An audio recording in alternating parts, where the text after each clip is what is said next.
ஆக்சுவலாக முதல்ல ஹாட்ஸ்பாட் ஃபுல்லாகவே ஒரு ஆந்தாலஜி சீரீஸாக 8 கதை அப்படி பண்ணுறதா தான் இருந்தது ஒரு ஓடிடி.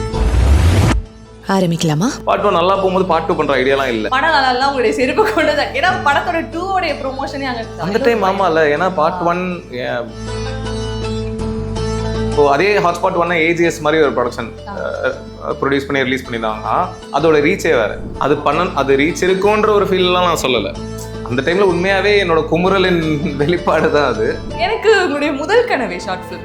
என் வாழ்க்கையிலேயே நான் ஒரு படத்தை பார்த்து முதல்ல கண்ணீர் விட்டு அழுதுதான் எனக்கு அந்த படம். நிஜமாவே எனக்கு உன் ஒய்ஃப் இதை பார்த்துட்டு என்ன சொன்னாங்க?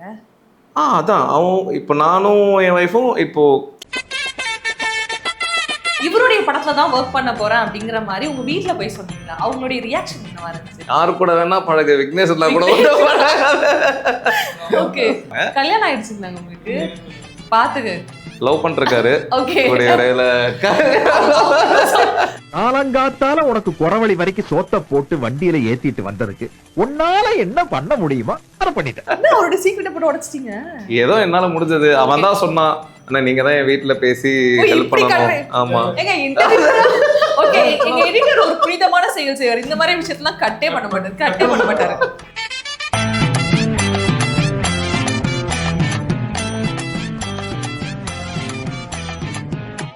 நேயர்களுக்கு வணக்கம். நான் உங்கள் விஜய் மஞ்சுளா. பொதுவாகவே ஒரு சில படைப்புகள் மீதும் ஒரு சில படைப்பாளர்கள் உருவாக்கக்கூடிய அந்த கலையின் மீதும் ஒரு ஆர்வம் இருக்கும். எனக்கு தனிப்பட்ட விதத்திலேயே இந்த ஒரு இயக்குனருடைய படைப்புகள் மீது ஒரு அதிகப்படியான ஆர்வமும் எதிர்பார்ப்பும் ஒளிந்திருக்கும். இப்போ திரைக்கு ரொம்ப காரசாரமா உருவாகி எப்படா வரும் அப்படிங்கக்கூடிய ஒரு மிகப்பெரிய எதிர்பார்ப்புகளை உள்ளடக்கி இருக்கக்கூடிய ஹாட்ஸ்பாட் டூ மச் திரைப்படத்தினுடைய இயக்குனர் மற்றும் டிஓபி நம்ம கூட ஜாயின் பண்ணியிருக்காங்க. நிறைய விஷயங்கள் படம் தொடர்பாகவும் செட்ல என்னென்ன மாதிரியான ஃபன் அட்ராசிட்டி எல்லாம் நடந்திருக்கு அப்படிங்கிறத பத்தியும் கேட்டு தெரிஞ்சுக்கலாம் வாங்க. வணக்கம் சார். வணக்கம். நல்லா இருந்தது அந்த இன்ட்ரோ ஃப்ளோ. நன்றி. ஓகே, எப்படி இருக்கீங்க? நல்லா இருக்கும். ஓகே, எனக்கு ஆக்சுவலாக இந்த இன்டர்வியூ வந்து எப்படி இந்த ஹாட்ஸ்பாட் 2 ப்ரொமோ வந்ததுலேருந்தே நான் வந்து காண்டாக்ட் பண்ணி எனக்கு எப்படியாவது பிடிச்சிடணும்னு சொல்லி தான் நான் இந்த இன்டர்வியூக்கு வந்திருக்கேன். எனக்கு நான் முன்னாடியே சொன்ன மாதிரி தான் எனக்கு உங்களுடைய படைப்பு ஓகே என்ன பண்ண போறாருங்கிற ஒரு எதிர்பார்ப்பு இருந்துகிட்டே இருக்கும். ஹாட்ஸ்பாட் 1 வந்தப்போ பல விதமான விமர்சனம் இருந்துச்சு. இதெல்லாம் ஒரு படமா? ஆல்ரெடி சமூகம் ரொம்ப அழகா இருக்க மாதிரியும் அந்த சமூகத்தை சீர்குலைக்கிறதுக்காக தான் விக்னேஷ் கார்த்தி இந்த மாதிரியான படங்கள் எடுக்கிறாருன்ற மாதிரியான ஒரு விமர்சனம் இருந்துச்சு. அதை பிரேக் பண்ணி அந்த படம் வந்ததுக்கு அப்புறம் நல்ல ஒரு வரவேற்பு இருந்துச்சு. எப்படிடா போக போகுதுன்னு பார்க்கும்போது ஹாட்ஸ்பாட் 2 ஒரு படம் வரப்போகுது அப்படிங்கிற இருந்துச்சு. எங்க இருந்து தொடங்குச்சு இந்த ஹாட்ஸ்பாட் 2 டூ மச்? ஹாட்ஸ்பாட் 1 வெற்றியில தான் தொடங்குச்சு. அது நல்ல ரெஸ்பான்ஸ் இருந்ததுனால உடனே அந்த எக்ஸைட்மெண்ட்ல 2 பண்ணலாம் அப்படின்ற ஒரு. ஆக்சுவலா முதல்ல ஹாட்ஸ்பாட் ஃபுல்லாவே ஒரு ஆந்தாலஜி சீரீஸா 8 கதை அப்படி பண்றதா தான் இருந்தது ஒரு ஓடிடிக்கு. அப்புறம் அது சில விஷயங்கள்னால நடக்கலன்றதுனால 4 கதையை வச்சு பார்ட் 1 பண்ணிட்டோம். பார்ட் 1 நல்லா போகும்போது பார்ட் 2 பண்ற ஐடியாலாம் இல்லை. பட் நல்லா போன உடனே சரி ஓகே பார்ட் 2 பண்ணலாம் அப்படின்ற ஒரு ஐடியா இருக்கு. ஓகே, எனக்கு அந்த ஃபர்ஸ்ட் பார்ட் 1 வரும்போது அந்த ஒரு ப்ரெஸ் மீட்ல உங்களுடைய ஆதங்கம் ஒரு இடத்துல வெளிப்பட்டுச்சு இல்லையா? நிறைய இடங்கள் படம் நல்லா உங்களுடைய செருப்பு கொண்டது. ஏன்னா படத்தோட 2 உடைய ப்ரொமோஷனே அப்படிப்பட்ட ஒரு ஆதங்கம் வெளிப்படுறதுக்கு உள்ள என்ன வருத்தம் ஏதாவது இருந்துச்சு அந்த டைம்? ஆமா இல்லை, ஏன்னா பார்ட் 1 முதல்ல புது ப்ரொடியூசர்ஸ் ஃபர்ஸ்ட் டைம் ப்ரொடியூஸ் பண்ணுறாங்க. ஸோ அதனால இது ஆந்தாலஜி. இதை எப்படி எப்படி ப்ரொமோட் பண்ணுறதுன்னு தெரியல. நானும் ப்ரொடியூசர் கிடையாது, நான் டைரக்டர் தான். ஸோ என்னோட வேலை படம் எடுத்து முடிக்கிறது. ஸோ என்னதான் நான் அவங்களுக்கு இது பண்ணாலும் ஐடியாஸ் கொடுத்தாலுமே ஒரு இப்போ அதே ஹாட்ஸ்பாட் 1 ஏஜிஎஸ் மாதிரி ஒரு ப்ரொடக்ஷன் ப்ரொடியூஸ் பண்ணி ரிலீஸ் பண்ணியிருந்தாங்கன்னா அதோட ரீச்சே வேறு. தேட்டர்லேயே அது வந்து பயங்கரமாக பண்ணியிருக்க வாய்ப்பு இருக்குது. ஸோ நாங்கள் ரிலீஸ் பண்ணதே 65-70 தேட்டர்ஸ் தான் ரிலீஸ் பண்ணோம். ப்ரொமோஷன் ஒழுங்காக நடக்கலை அப்படின் போது, ஏன்னா ரிவ்யூஸ் எல்லாமே பயங்கர பாசிட்டிவாக வந்துட்டு இருந்தது. எல்லாருமே பார்த்தவங்க எல்லாருமே ரொம்ப நல்லா இருக்கு எல்லாம் பாசிட்டிவாக வந்துட்டு இருக்கும்போது, ஆனால் தேட்டர்ஸ் கம்மியாக இருக்குது, ஷோஸ் கரெக்டான டைமில் ஷோஸ் இல்லை. ஒரு ஏரியாவில் இந்த ஏரியாவில் படம் பார்க்கணுன்னா அந்த ஏரியாவில் தேட்டரில் ஷோ இல்லை. அந்த மாதிரி விஷயங்கள்லாம் இருந்தபோது நல்லா இருக்குன்னு எல்லாரும் சொல்கிறாங்க. ஆனால் மக்கள் வந்து பார்க்க முடியாத ஒரு விஷயம் இருக்குது அப்படின்றதுனால தான் அந்த ஆதங்கத்தில் பேசினது தான். ஓகே, நீங்க சொல்லுங்க, நண்பருடைய திரைப்படம் இத்தனை விமர்சனங்களை தாண்டி தேட்டருக்குள்ள வருதுங்கிறப்போ ஓகே நம்ம ஃப்ரெண்டு ஒரு படம் பண்றான், அது ஒரு சந்தோஷங்கிறத தாண்டி ஒரு கோபம் ஒரு வருத்தம் இருக்குல்ல. என்னடா என்னன்னே பார்க்காம ஏன்டா இப்படி பேசுறீங்கன்ற ஒரு கோபம் அந்த ஹாட்ஸ்பாட் 1லயே இருந்துச்சா? ஆமா, அது இருந்துச்சு. அதான் அந்த ப்ரொமோஷன்ஸ் தான் மெயின் காரணம். அந்த படம் ரீச் ஆகவே இல்லை ஆடியன்ஸ் கிட்ட. இப்படி ஒரு படம் வருது, ஆனா ட்ரெய்லர்ல ஒரு இம்பாக்ட் இருந்துச்சு. ரீச் வந்து அதான் அந்த இம்பாக்ட் வந்து ஒரு செக்டர் ஆஃப் ஆடியன்ஸ்க்கு மட்டும்தான் அந்த ரீச் இருந்தது. பலதரப்பட்ட மாஸ் ஆடியன்ஸ்க்கு அது ரீச் ஆகாதனால அது எல்லாருக்குமே கஷ்டமா தான் இருந்துச்சு. அது ஏன் ரீச் ஆகலன்னு. அதுக்கப்புறம் இவர் ஒன்று பண்ணாரு, அதுக்கப்புறம் கொஞ்சம் ரீச் இருந்தது பெட்டரா. அது ரீச் இருக்குன்ற ஒரு ஃபீல்லாம் நான் சொல்லலை. அந்த டைமில் உண்மையாகவே என்னோட குமுறலின் வெளிப்பாடு தான் அது. அந்த இதில் சொல்லிட்டேன். ஆக்சுவலி நான் சொன்னதுக்கப்புறம் அன்னைக்கு ஈவினிங் ஷோலேருந்து ஆக்சுவலி நல்லா டேக் ஆஃப் ஆயிடுச்சு. ஆமாம்.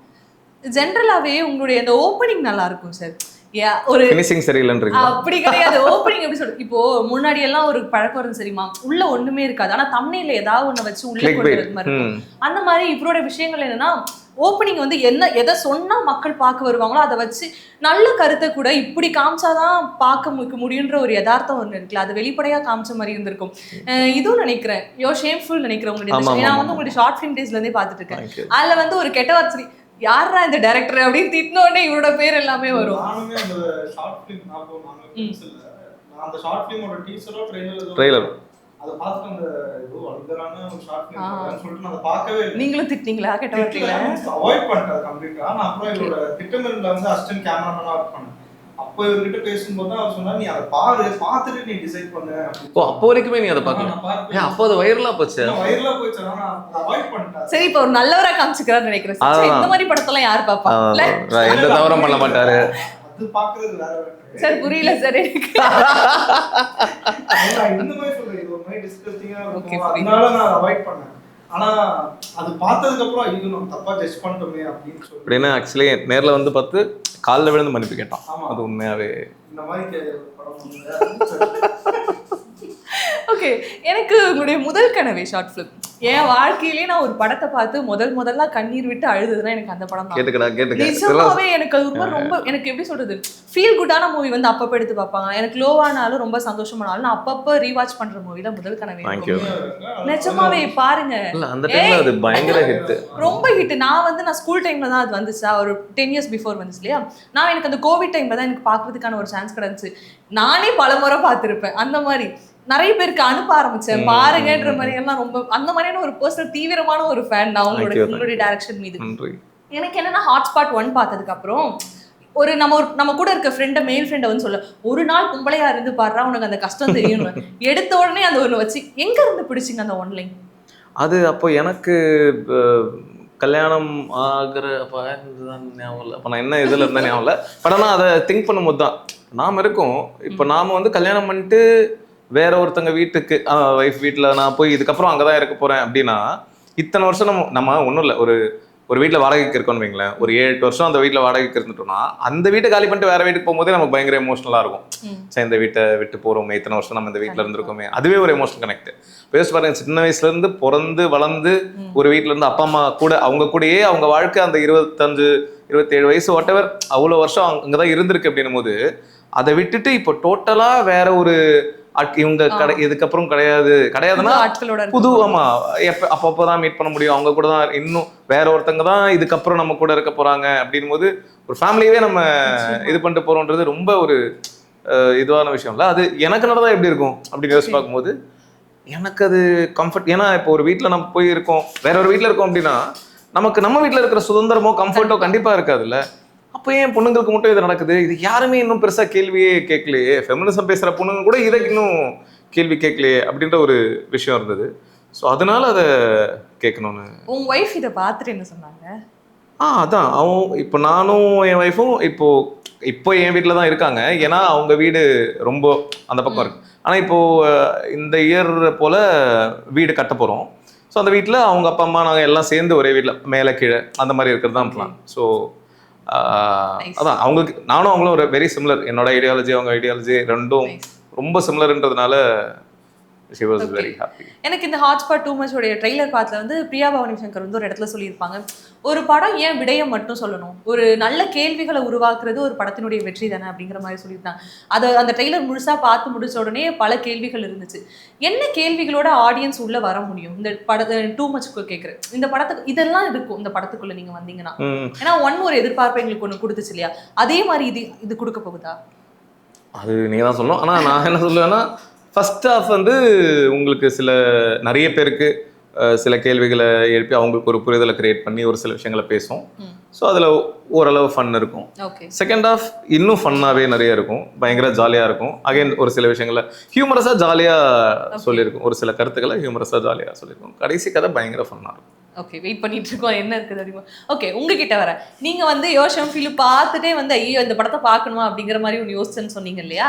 இவருடைய படத்துல தான் ஒர்க் பண்ண போறேன் அப்படிங்கிற மாதிரி உங்க வீட்டுல போய் சொன்னீங்களா? அவங்களுடைய ரியாக்ஷன் என்னவா இருந்துச்சு? இல்ல நான் இவங்க கூட ஒர்க் பண்ண போறேன்னு தெரியும் போது இவங்க ஆல்மோஸ்ட் என் ஃபேமிலி கூட ஃப்ரெண்ட்ஸ் தான் இவங்கலாம்.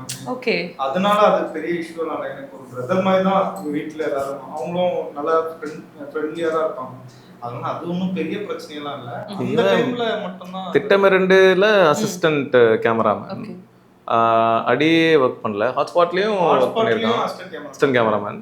அப்பவே பழக்கம். அசிஸ்டன்ட் கேமராமேன்னா நாங்க எல்லாம் ஃப்ரெண்ட்ஸ் மாதிரி தான் இருப்போம், ஸ்பாட்லேயே ஃப்ரெண்ட்ஸ் மாதிரி தான். இவன் பயங்கர க்ளோஸ் எனக்கு. என்னோட அந்த லைஃபோட ஒரு பெஸ்ட் ஃப்ரெண்ட்ஸ் அப்படின்னு ஒரு சில பேர் சொல்லுவாங்கல்ல, அந்த 10 பேர்ல ஒருத்தன் அந்த ஜோன் தான். ஸோ அதனால இது பண்ண போறோம் போது, ஆனா அவங்க அம்மா என்னன்னா இவன் என் கூட வெளில வந்துட்டான்னா திரும்ப வீட்டுக்கு போக மாட்டான், நிறைய நாள் என் கூட வெளில ஸ்டே பண்ணுவான். அதனால அவங்க அம்மா வந்து அப்போ சொல்லிட்டுருந்தாங்க, யாரு கூட வேணா பழகு, விக்னேஷ் இருந்தா கூட. ஓகே, இவர் கூட ஒரு ரொம்ப நாள் டிராவல் பண்ணிருக்காங்க. அவங்க அப்பா பயங்கர கூல், பயங்கர ஜாலியா வந்து பயப்படுவாங்க. இல்ல அவங்களே ஜாலியா தான் சொல்லுவாங்க, அதை ஃபன்னா தான் சொல்லுவாங்க. கல்யாணம் ஆயிடுச்சுங்களா உங்களுக்கு? பாத்துக்க லவ் பண்ணிருக்காரு. அவரோட சீக்கிரட்ட போட்டு உடைச்சிட்டீங்க.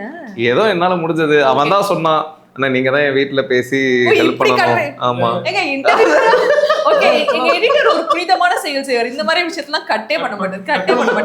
அவங்க அப்பா பயங்கர ஸ்வீட், அவரை பத்தி சொல்லணும்னு நினைச்சேன். இது இன்டர்வியூ இல்ல, பெண் பார்க்கும் நிகழ்ச்சி. ஓகே, அக்செப்ட் பண்ணுங்க. ஓகே, இல்ல இவங்க அப்பா பத்தி சொல்றேன்.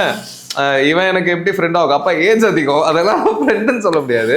ஆனா அவர் பயங்கர, நான் நிறைய என் அப்பாவோட ட்ரேட்ஸ், என் அப்பா இப்போ இல்ல, கோவிட்ல பார்த்துருக்கேன். என் அப்பாவோட ட்ரேட்ஸ் நிறைய அவர்கிட்ட நான் எனக்கு ஃபீல் நான் நிறைய சொல்லியிருக்கேன் இவங்கிட்ட. அதனால நான் அவரை ஒரு மாதிரி சீக்கிரட்டா அட்மையர் பண்ணுவேன். பார்த்தாலே எனக்கு என்னை அறியாம ஒரு ஒரு சந்தோஷம் வரும். ஓகே, விக்னேஷ் கார்த்தி பேசும்பொழுது ஒரு சில விஷயங்கள் ஒரு எமோஷனலா ரொம்ப வந்து கனெக்ட் ஆகுற மாதிரியான ஒரு ஆட்கள்னு இதுல கொஞ்சம் புரிய வருது. நீங்க பழகிருக்கீங்களா? ஒரு ரொம்ப நாள் அவர் கூட டிராவல் பண்ணிருக்கீங்க. இது எனக்கு விக்னேஷ் கிட்டே பிடிச்ச ஒரு மிகப்பெரிய ஒரு நல்ல குவாலிட்டினா அது சொல்வீங்க? எனக்கு நான் அவரை பார்த்து அவர்கிட்ட ஃப்ரெண்ட் ஆகணும் இல்லை அவர் கூட க்ளோஸ் ஆகிறதுக்கு எந்த ரீசனுமே இல்லை. ஆனால் இருந்தது என்னன்னா, நான் வந்து எல்லாருமே ஈக்குவலாக ட்ரீட் பண்ணணும்னு ட்ரை பண்ணேன். என் சீனியர்ஸோ ஜூனியர்ஸோ யாராக இருந்தாலும் ரொம்ப ஜாலியாக பேசுவேன். அது எக்ஸாக்டா அவர்கிட்ட இருந்துச்சு. இவரோட அசிஸ்டன்ட், லாஸ்ட் அசிஸ்டன்ட் கூட செம்ம ஜாலியாக பேசுவார். இந்த சீனியாரிட்டி எல்லாம் பார்க்க மாட்டேன். எனக்கு அது ரொம்ப பிடிச்சிருந்துச்சு. அப்படிதான் என்கிட்டயும் பேச ஆரம்பிச்சார். நான் ஒரு கேமராமேனோட லாஸ்ட் அசிஸ்டன்ட், அப்படி இருந்தாலும் என்கிட்டயே ஜாலியாக பேசினாரு. அது எனக்கு ரொம்ப கம்ஃபர்ட் ஜோன் தந்துச்சு. அப்புறம் நாங்கள் கிரிக்கெட் விளையாடி அப்படியே க்ளோஸ் ஆகி இருந்துச்சு. எனக்கு அந்த விஷயம் ரொம்ப பிடிக்கும். யாருக்கிட்டையுமே எதுவுமே பார்க்கலாம் மாட்டாரு, ரொம்ப க்ளோஸா பழகுவாரு. ஓகே, பசங்களை ஒன்றிணைக்கிறது அந்த கிரிக்கெட் தானோ?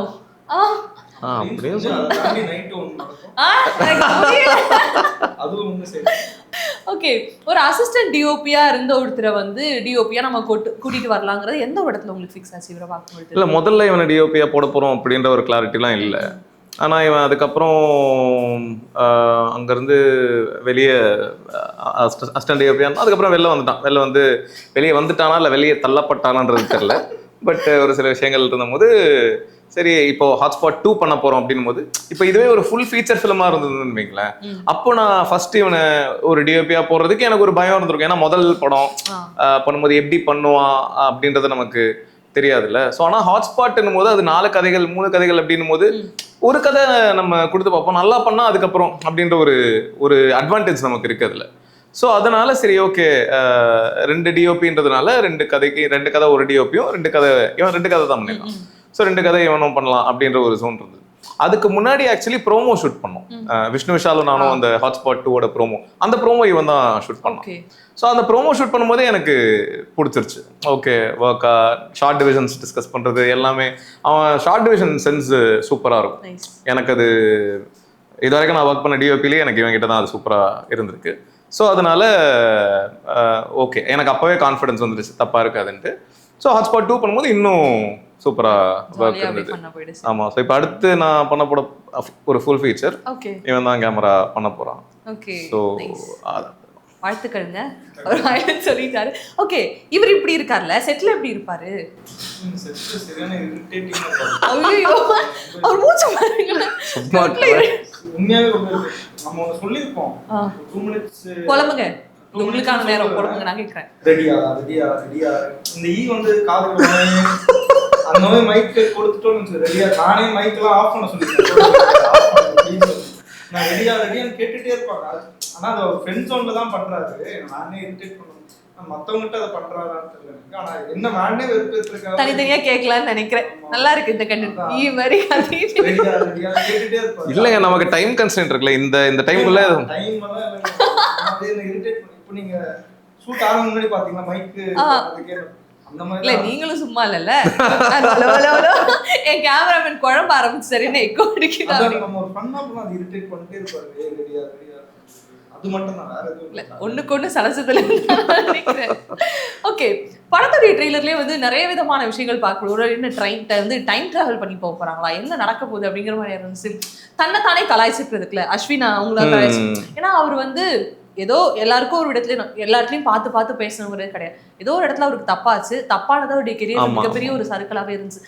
அதை ட்ரெய்லர்ல வைக்கணுங்கிறது ஏன் முடிவு பண்ணீங்க? எப்பயுமே அது ஒர்க் ஆகும். இப்ப நம்ம பயங்கர ஒரு விஷயமா இருந்து நம்மள கலாய்ச்சிட்டு நம்மளே கலாய்ச்சிட்டா நீ எப்படா என்ன கலாய்ப்ப, நானே என்ன கலாய்ச்சிட்டேன். ஆமா, நீ எப்படி என்ன கலாய்ப்ப? யாரோ சொல்லியிருந்தேன் அந்த ஃபர்ஸ்ட் இந்த டீசர் காஸ்டிங் ரிவீல் வீடியோ வெளியிட்டு இருந்தோம்ல, ஒவ்வொரு காஸ்டும் அதே எல்லாரையும் கலாய்ச்சி தான் போட்டுருந்தோம். அதுக்கு கமெண்ட்லயே டேய் என்னடா நீங்களே அந்த மாற்று தான். ஸோ நீங்க அஸ்வினை இதை வச்சு தானே கலாய்க்கிறீங்க, நாங்களே கலாய்ச்சிட்டா அப்போ கலாய்க்க முடியாதுல்ல. ஸோ அங்கிருந்து அது பிரேக் ஆகும் அப்படின்ற மேட்டர் தான். பட் அதை புரிஞ்சுக்கிறதுக்கு ஒரு சென்ஸ் வேணும், ஒரு தைரியமும் வேணும். அது அஸ்வின் சூப்பரா பண்ணாரு. ஸோ அதுக்கு அவருக்கு தேங்க்ஸ் சொல்லணும். ஓகே, காஸ்டிங் சொல்லும்போது என்னன்னா ராம் ஜானு அப்படியே கண்டினியூ ஆயிட்டே இருந்தாங்க அழகா. டக்குன்னு ராமையும் ஜாமியும் ஏன் பிரிச்சிட்டீங்க? ஆல்ரெடி அவரு தான் 96ல பிரிச்சாரு, நீங்க ஒண்ணு சேர்த்தீங்க, திருப்பி பிரிச்சிட்டீங்க, என்ன கதை? இல்ல இது அந்த ஃபிளேவர் கிடையாது அவரோட கதை. ஸோ லவ் ஸ்டோரி அப்படின்னா அந்த மாதிரி தான் நீங்க ஏதாவது அது அந்த மாதிரி பண்ணிருக்கலாம். பட் இது டோட்டலா வேற ஒரு ஃபிளேவர், அதனாலதான் பிரிச்சிருக்கீங்க. ஓகே, அதே மாதிரி இன்னொரு விஷயம் ரொம்ப காரசாரமா பார்க்கப்பட்டது என்ன அப்படின்னா 2000 வந்து எதிர்கால தேர்தல் சிவகார்த்திகேயன் வெர்சஸ் விஜய் சேதுபதி மாதிரி இப்போ போயிடுச்சு. அரசியலுடைய நடிகர்களுடைய அரசியல் வருகையை விமர்சிக்குமா அந்த படம்? அதை விமர்சிக்க இல்ல அதை பத்திலாம் கிடையாது. இல்ல சேஃப் ஜோன்ல இல்ல அதை பத்தி பேசல. அது ஜஸ்ட் ஒரு ஃபன் எலிமெண்டா அதை ஆட் பண்ணிருக்கீங்க. அது நீங்க பாருங்க. ஓகே, என்னமோ இருக்கு. இல்ல ஆனா நீங்க சொல்ற மேட்டர் அப்படி அவங்கள அதை பேஸ் பண்ணி நம்ம எதுவும் கிரிட்டிசைஸ் பண்ணல. இல்ல அதுக்கு உங்களுக்கு தனிப்பட்ட விதத்துல ஏதாவது ஒரு முரண்பாடு இருக்கா? இல்ல, யார் வேணா அரசியலுக்கு வரலாமே. நடிகர் இப்போ மூட்டை தூக்குற ஒருத்தர் அரசியலுக்கு வரலாம், ஒரு டீச்சர் அரசியலுக்கு வரலாம், ஒரு ஆங்கர் அரசியலுக்கு வரலாம், அதே மாதிரி ஒரு நடிகர் அரசியலுக்கு வரலாம். Anybody can, it is his R her right. இல்ல ஓகே டன். ஒரு சின்ன ஒரு பர்சனல் கேள்வி மாதிரி, மைக்கேல் யாருங்க? மைக்கேலா? இல்லங்க அந்த டைம்ல அது வந்து ஏன்னா நிறைய எதை எடுத்தாலும் மைக்கேல் அதுல மட்டும் மைக்கேல் இருந்தது. இல்ல யோஷேம் ஃப்ரீல ஃபர்ஸ்ட் இதுலயுமே அததான் வரும் மைக்கேல். யோஷேம் ஃபிலி கிடையாது, யோஷேம் ஃபிலி 2.5 இந்த லாக்டவுன்ல ஒன்னு பண்ணிருப்போம். அந்த பெண் பார்க்குற ஒரு சீன் வரும், அதுல மைக்கேல். அப்படியா? சரி, ஓகே. மைக்கேல் வந்து முதல் கனவேல எனக்கு மைக்கேல் ஏன் வச்சேன்னா அது ஒரு மாதிரி பேரா சொல்ல நல்லா இருக்கு, மைக்கேல் அப்படி சொல்றதுக்கு நல்லா இருக்கு. இல்லைங்க இப்போ வெக்கமா இருக்கு சொல்றதுக்கு, அது சொல்ல நல்லா இருக்குமே. அவ்வளோ ஷர்லி அப்படின்றது ஒரு மாதிரி ஒரு ஸ்டைலிஷ் நேமா இருக்கு அப்படின்றதுனால மைக்கேல் ஷர்லின்னு வச்சுட்டு அது அந்த ஷார்ட் ஃபிலிம் ஹிட் ஆனதுனால திரும்ப ஏதோ லவ் ஸ்டோரி அதுல ஏதோ அந்த மாதிரி தான் ஜோன்ல இருக்கும்னு நினைக்கிறேன். அப்போ சரி அதே பேரை ரீட்டைன் பண்ணலாம் அப்படின்ட்டு தான் அந்த பேரை ரீட்டைன் பண்ணலாம். ஓகே, அந்த யோஷேம் ஃபுல்லி அதெல்லாம் அந்த சாயெல்லாம் அப்படியே எடுத்து பார்க்கும்பொழுது ஒரு சிலருக்குள்ள நம்மளுக்குள்ள எல்லாருக்குள்ளயுமே ஒவ்வொரு விதமான எண்ண ஓட்டங்கள் இருக்குல்ல. எனக்குள்ள என்ன தோணாலும் நான் வெளியில சொல்லிக்க மாட்டேன். வெளியில உலகத்தை பொறுத்த வரைக்கும் உலகம் என்ன எதிர்பார்க்குதோ அந்த விதத்துல நான் என்ன நானே நல்லவளா காமிச்சுக்க ப்ரொஜெக்ட் பண்ணும், நம்ம எல்லாருமே நல்லவங்களா காமிச்சுக்க ப்ரொஜெக்ட். ஆனா ஏன் விக்னேஷ் கார்த்தி வந்து நான் இப்படிதாங்கிறத அப்பட்டமா சொல்ல முற்படுறாரோ? அதுல அவருக்கு எந்த விதமான ஒரு சங்கடம் இல்லையோ? இதெல்லாம் சமூகம் பேசாது, ஆனா சமூகத்தோடய உள்ள போய் பார்த்தா இந்த விஷயம்லாம் தான் இருக்குது. நான் அதையே சொல்லிட்டு போறேனேங்கிற ஒரு கட்ஸ் விக்னேஷ் கார்த்திக்குள்ள எங்க இருந்து வந்துச்சு தெரியல. நான் ஒரு பர்சனாவே அப்படிதான் நினைக்கிறேன். இப்போ எக்ஸாம்பிளுக்கு நான் வந்து இப்போ ஒரு ஹோட்டலுக்கு போறேன் அப்படின்னா எல்லாரும் என்னை சுற்றி இருக்கிறவங்களாம் ஃபோக்கில் தான் சாப்பிட்றாங்க அப்படின்னா எனக்கு ஐயோ நம்மளும் எனக்கு நான் அவங்க என்ன நினைச்சாலும் பரவாயில்ல, நான் கையில் சாப்பிடுவேன். ஒரு இடத்துக்கு போறேன் அப்படின்னா இப்படி தான் ட்ரெஸ் பண்ணிட்டு போகணும், நான் கேவலமாக ஒரு ஷார்ட்ஸும் டிஷர்ட்டும் போட்டு போவேன். ஸோ அவங்க நினைக்கிறதுக்காக நான் அப்படி இருக்க மாட்டேன். எனக்கு எப்படி இருக்கணும்னு தோணுதோ அந்த மாதிரி அடுத்தவங்களை ஹர்ட் பண்ணாத வரைக்கும் நமக்கு பிடிச்ச மாதிரி நம்ம இருக்கிறது கரெக்ட் தான். இல்லை, ஸோ அதோட வெளிப்பாடு தான் நினைக்கிறேன். ஓகே, நம்மளா இருக்கிறது ஒண்ணு இருக்குல்ல, ஆமா. அதனால நம்ம எல்லா இடத்துலயும் வந்து நல்லவங்களா இருந்துருவோமா அப்படின்னு கேட்டா கிடையாது. நிறைய பேருக்கு அது பிடிக்காம போகும். என்ன இவன் இப்படி இருக்கா அப்படிங்கிறது இருக்கும். விக்னேஷ் கார்த்தியாவே இருந்ததுனால ஃபேஸ் பண்ண ஏதாவது ஒரு சங்கட்டமான ஒரு சூழ்நிலையோ ஒரு சிச்சுவேஷனோ நீங்க சந்திச்சது உண்டா? சங்கட்டம்னு கிடையாது. சில பேருக்கு வந்து அது எப்படி சொல்றது, அவங்களால அதை அக்செப்ட் பண்ணிக்க முடியாம இருக்கும். எக்ஸாம்பிளுக்கு இப்போ எனக்கு நான் மனசுக்குள்ள ஒன்று வச்சுட்டு அதை கேரி ஃபார்வர்ட் பண்ணி அப்படி இருக்காது. இப்போ எனக்கு இவங்க கிட்ட ஒரு விஷயம் எனக்கு தோணுதுன்னா நான் அன்னைக்கே அவங்ககிட்ட அதை நீ இப்படி பண்ணது எனக்கு பிடிக்கலடா, எப்படிடா இப்படி பண்ணுவேன், சண்டைன்னு கேவலம் அப்படி சண்டை போட மாட்டேன். பட் என்ன தோணுதோ அதை சொல்லிடு, நீ பண்ண தப்பு இல்லை, இப்படி எப்படி பண்ணுவேன், எனக்கு I want to have a discussion. ஏன்னா அது என் மனசுக்கு நான் அது வச்சுக்கிட்டே என்னால் அப்படி இருக்க முடியாது, என்னால் ஃபேக்காக பழக முடியாது. ஸோ அதனால நான் அதை கேட்டுருவேன். இந்த மாதிரி கேட்கறது இப்போ இவன்னா பிரச்சனை இல்லை, அதாவது எதிர்க்க இருக்கிற ஆளும் கரெக்டான ஆளுனா அது பிரச்சனையே இல்லை. முக்கால்வாசி என்னை சுற்றி இருக்கிற ஆட்கள் அந்த மாதிரி ஆட்கள் தான், அதனால பிரச்சனை இல்லை. ஆனால் எதிர்க்க இருக்கிற ஆள் வந்து வேற மாதிரி ஒரு ஆளாக இருந்தால் அவங்களுக்கு வந்து அது என்ன இப்படி கேட்குறான், அவங்க கிட்ட மற்றவங்களாம் அப்படி கேட்டிருக்க மாட்டாங்க, அப்படி பழகிருக்க மாட்டாங்க. வெறும்னா அவங்களுக்கு எப்படி சொல்றது, அவங்கள புகழ்ந்துக்கிட்டே அவங்களுக்கு சிங்சா கடிச்சுக்கிட்டே அப்படி இருக்கிற ஆட்களா இருப்பாங்க. நான் அப்படி இருக்க மாட்டேன். எனக்கு என்ன தோணுதோ அதை ஹார்ஷா ரூடா கேட்க மாட்டேன். அப்படி இல்லை, ஹார்ஷா கேட்க மாட்டேன். இவன் கிட்ட எப்பயாவது கேட்டிருப்பேன், இவன் நிறைய என்னை கோபப்படுத்துறாரு பண்ணுவான், அப்ப கேட்பேன். ஜென்ரலா அவங்க கிட்ட ஆனா எனக்கு கேட்டுருவேன், ஸ்ட்ரெயிட் ஃபார்வர்டா மனசுல இருக்கிறத கேட்டுருவேன். அது எனக்கு சில பிரச்சனைகள்லாம் அவங்க என்ன விக்கி இப்படி கேட்கிறாரு அப்படின்ற மாதிரிலாம் சொல்லுவேன். அது ஓகே, நோ ப்ராப்ளம். அது இப்படி இருக்கிறது தான் சரின்னு எனக்கு தோணுது. நல்ல குவாலிட்டி தான் என்ன பொறுத்த வரைக்கும். ஓகே, இதுலேயே வந்து ஹாட்ஸ்பாட் டூ மச்லேயே வந்து நிறைய விதமான அந்த ரிலேஷன்ஷிப்பை வந்து டிஃபைன் பண்ணுற மாதிரி இருக்கும். என்னதான் பாதி பேர் 2K கிட்ஸாக இருந்தாலும் அந்த ஆரம்ப காலத்துல இந்த 1, 2, 3ல தப்பி தவறி பிறந்திருப்பாங்களே, இங்கிட்டும் இல்லாம ஒரு மாதிரி இங்கேயும் சேர்த்துக்க மாட்டாங்க, இங்கேயும் சேர்த்துக்க மாட்டாங்க. இடைப்பட்ட காலகட்டம் ஒரு மாதிரி இருந்துச்சு. நீங்க நிறைய ரிலேஷன்ஷிப்ஸ் இப்படியெல்லாம் ஒன்று இருக்காடா அப்படிங்கிற மாதிரி இருந்துச்சு. நம்ம எப்பவுமே படத்துக்காக ஒரு ஒர்க் பண்ணுவோம்ல, இதெல்லாம் தெரிஞ்சுக்கணுன்றதுக்காக. நீங்க தெரிஞ்சுக்கிறதுக்காக ஒர்க் பண்ணப்போ உங்களுக்கே ஷாக்கிங்கா இப்படி ஒண்ணா என்ன சொல்றீங்க அப்படிங்கிற மாதிரி இருந்த என்னென்ன ரிலேஷன்? கஃபிங்கே அப்படிதானே, கஃபிங் ரிலேஷன்ஷிப்பே அப்படிதான் இருந்தது. 100 டேர்ம்ஸ் கிட்ட இருக்கு. டேய் என்னடா இப்படி என்னென்னமோ சொல்றீங்க அப்படின்ற மாதிரி 100லாம் வைக்க முடியாதுல்ல. நம்ம அதில் ஒரு 8 or 10 தான் அந்த டைம்ல வைக்க ட்ரை பண்ணியிருக்கோம். பட் அந்த டேர்ம்ஸ் எல்லாம் எனக்கு ஞாபகமே இல்லை, 10 டேர்ம்ஸ். ஆனா ரொம்ப காமெடியா ஏதாவது ஒண்ணு ஞாபகம்? சுத்தமா ஞாபகம் இல்லை. ஜோசப் நீங்க சொல்லுங்க ஜோசப், என்ன மாதிரியான ரிலேஷன்ஷிப் உங்களுக்கு பிடிச்சிருந்துச்சு? அதுக்கப்புறம் அந்த லவ்னு சொன்ன அந்த இது எனக்கு பிடிச்சிருக்கு. ஓகே, லவ் பண்றாருல சார், அதனால லவ் பண்றாருல அதனால அந்த சொல்லதான் இருப்பாரு அப்படின்ற. ஓகே, அவருக்கு வந்து லவ் மட்டும் தான் பிடிச்சிருக்கா, வேற எதுவுமே பிடிக்கலையா? இல்ல லவ் மட்டும் தான் பிடிச்சிருக்கா, வேற எதுவுமே பிடிக்கல. டீசென்ட்டா சொன்னாங்க பத்தி நான். ஆமாமா, டீசென்ட்டான கை தான் நம்ம எல்லாருமே ஆப்வியஸ்லி. ஓகே, ஒரு நிறைய எதிர்பார்ப்பு இருக்கு, இந்த படம் என்ன பண்ண போகுது அப்படிங்கிற ஒரு எதிர்பார்ப்பு இருக்கு. ஒரு டைரக்டரா நம்ம எல்லாத்தையும் முடிச்சிட்டோம், நாளைக்கு இந்த படம் ரிலீஸ் ஆக போகுதுன்றப்போ இப்போ மனநிலை என்னவா இருக்கு சார்? எக்ஸைட்டடா இருக்கு. ஒரு சின்ன நர்வஸ்னஸும் இருக்கு. நாளைக்கு ஆடியன்ஸ் என்ன ரியாக்ட் பண்ண போறாங்க, என்ன சொல்ல போறாங்க அப்படின்ட்டு. என்ன சொல்ல போறாங்கன்றது எனக்கு ஒரு கணிப்பு இருக்கு. அதே தான் இருக்கும்னு நினைக்கிறேன். பட் ஆனால் இருந்தாலும் நமக்கு இருக்கும்ல, ஒரு எக்ஸாம் நம்ம நல்லா தான் எழுதியிருப்போம், இருந்தாலும் நமக்கு ஒரு அந்த ஃபீல்ட்ல தான் இருக்கு. ஓகே, அடுத்ததா ஒரு படம், ஒரு ஃபியூச்சர் ஃபிலிம் பண்ண போறேன் அப்படின்னு இருக்கீங்க. அது நார்மலா நாங்க பார்த்துட்டு இருக்க விக்னேஷ் கார்த்தி அந்த சாயல தான் இருக்குமா, இல்லை புதுசா ஏதாவது இருக்காங்க? அது அந்த சாயலா இப்போ வேற சாயல் தான். அது ஏன் ஃப்ளேவர் தான் அந்த படம், ஏன் ஃப்ளேவர் தான். அப்போ ஏன் ஃப்ளேவர் தான். ஆனால் ஆமா, ஆனால் கண்டிப்பா அந்த படம் பிளாக் பஸ்டர். ஆமா ஆமா, ஓகே, கண்டிப்பா. முன்னாடியே ஆரம்பிக்கிறதுக்கு முன்னாடி இவ்வளோ ஒரு கான்ஃபிடன்ஸ் இருக்கு அப்படிங்கிறப்போ நாங்களும் ரொம்ப ஈகரா வெயிட் பண்றோம். ஓகே, என்னமோ இருக்கு அப்படிங்கிற மாதிரி. ஓகே, ஜென்ரலாவே வந்து நம்ம எத்தனை ஓவரா பேசுறோம்? இல்ல தப்பு கிடையாது, நம்ம மேல நம்ம கான்ஃபிடன்ஸ் வைக்கலாம். எனக்கு அவ்வளோ கான்ஃபிடன்ஸ் இருக்கு அது மேல.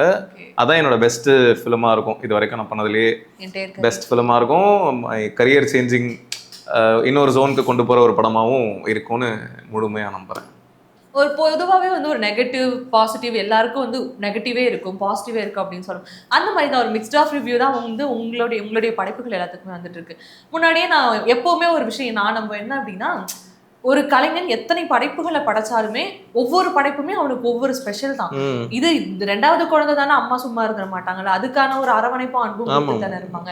ஸோ உங்களுக்கு வந்து ஒரு கலைஞனா ஒரு பயம் இருக்கு இல்லையா, நாளைக்கு நம்ம படம் ரிலீஸ் ஆக போது என்ன நடக்குமோ அப்படிங்கிற ஒரு பயம் இருக்கும். ஆடியன்ஸா அதை வரவேற்க நாங்கள் நிஜமாவே ரொம்ப ஆர்வமாக இருக்கோம். ஓகே, வரட்டும், என்ன பண்ணியிருக்காருன்னு பார்க்கணும் அப்படிங்கிற மாதிரி இருக்கும். மேபி ஏதாவது ஒரு சில தவறுகள் நடக்குது அப்படின்னா அப்பயுமே விக்னேஷ் கார்த்தியை எங்களால இழக்கலாம் முடியாது. விக்னேஷ் கார்த்தியை வந்து உற்சாகமா அடுத்தது பண்ணுங்கன்னு சொல்லி ஊக்குவிக்கிறதுக்கு நாங்க இருக்கும். நடக்கல. Like, நான் எப்படி சொல்றது, என்ன நடந்தாலும் விக்னேஷ்கான ஒரு அன்பு இருக்குல்ல, அது எப்பவுமே Thank you. ஆடியன்ஸ் சைட்ல இருந்து நாங்க நன்றி கொடுத்துட்டு நன்றி இருக்கோம். நன்றி. நீங்க ஒண்ணு சொன்னீங்களா, அடுத்த ப்ராஜெக்ட் ஒண்ணு பண்ண போறேன், என்னுடைய கெரியர்லயே அது ஒரு நல்ல ஒரு பெஸ்டான ஒரு ஃபிலிமா இருக்கும்ல, அதை பார்க்கவும் நாங்க காத்திருக்கோம். அதுக்கு அடுத்தடுத்து விக்னேஷ் சைட்ல இருந்து என்னென்ன கொடுக்க போறாரு அப்படிங்கறது ஒரு மிகப்பெரிய எதிர்பார்ப்போட காத்திருக்கோம். உங்களுடைய ஹாட்ஸ்பாட் டூ மச் வந்து ரொம்ப அழகா போகணும், ரொம்ப வெற்றிகரமா போகணும். வாய்ப்பு இருந்தா அந்த படத்தினுடைய சக்சஸ் மீட்ல ஒரு மிகப்பெரிய இடத்துல நம்ம சந்திப்போம். இந்த ஒரு கான்வர்சேஷன் ஒரு மாதிரி அழகா போச்சு. எனக்கு வந்து ஓகே, எனக்கு பிடிச்ச ஒருத்தரை சந்திச்சு எனக்கு பிடிச்சமான வார்த்தைகளை சொல்லிட்டோம் அப்படிங்கிற ஒரு மனதிற்கு எனக்கும் ரொம்ப சந்தோஷமா இருக்கு. ரொம்ப ரொம்ப நன்றி, இந்த வாய்ப்புக்கு நன்றி. ரொம்ப அழகா பேசுறீங்க, உங்களோட உச்சரிப்பு அந்த தமிழ் ஃப்ளோ எல்லாமே ரொம்ப நல்லா இருக்கு. வாய்ப்பு இருந்தா மீண்டும் ஒரு மிகப்பெரிய இடத்துல சந்திப்போம். வாய்ப்புக்கு நன்றி. தேங்க்யூ.